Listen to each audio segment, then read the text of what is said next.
Murray, CEO of Healthcare Provider Solutions. We are a third-party billing and consulting company specific to home health and hospice based in Nashville, Tennessee. We are also longtime members of CASA, who of course is the state home care association that fights for home health rights on a daily basis. We're here today to talk briefly about PDGM, or the patient-driven groupings model, that is going to go into effect January 1st of 2020.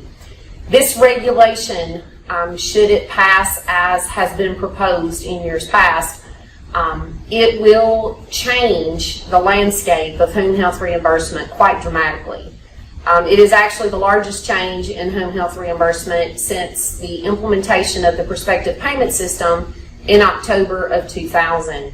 This payment system will change Medicare home health reimbursement to now be reimbursed based on 30-day payment periods versus 60-day episodic payment. We are going from 153 case mix groupings to 432 case mix groupings under the new model. It not only changes the 30-day time period, it will also change the low utilization payment adjustment, or LUPA adjustments, dramatically, where each of the individual case mix groupings have its own LUPA threshold versus what we have today. It will also dramatically change the use of OASIS in the way that reimbursement will actually be calculated, in the sense that the only impact OASIS documentation will have on reimbursement will be the functional questions that will go into, or the ADL questions, I should say, that go into the functional calculation of the case mix weight. The clinical component of the case mix weight will be established based solely on the primary and secondary diagnoses that are reported on the claim.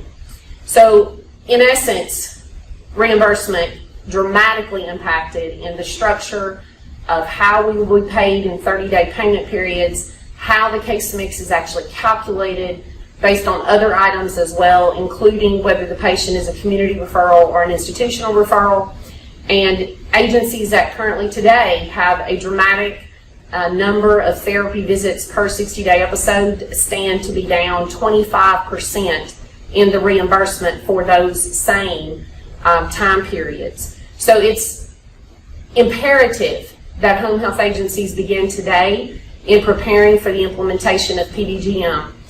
And CASA is sponsoring a 2-day workshop that will be specific to PDGM, not just from a reimbursement standpoint, but from a coding and clinical standpoint as well, at the end of October 2019.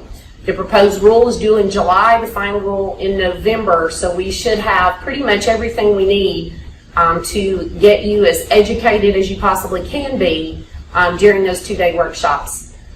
Thank you for listening today, and we look forward to seeing you in either Ontario or Sacramento in October.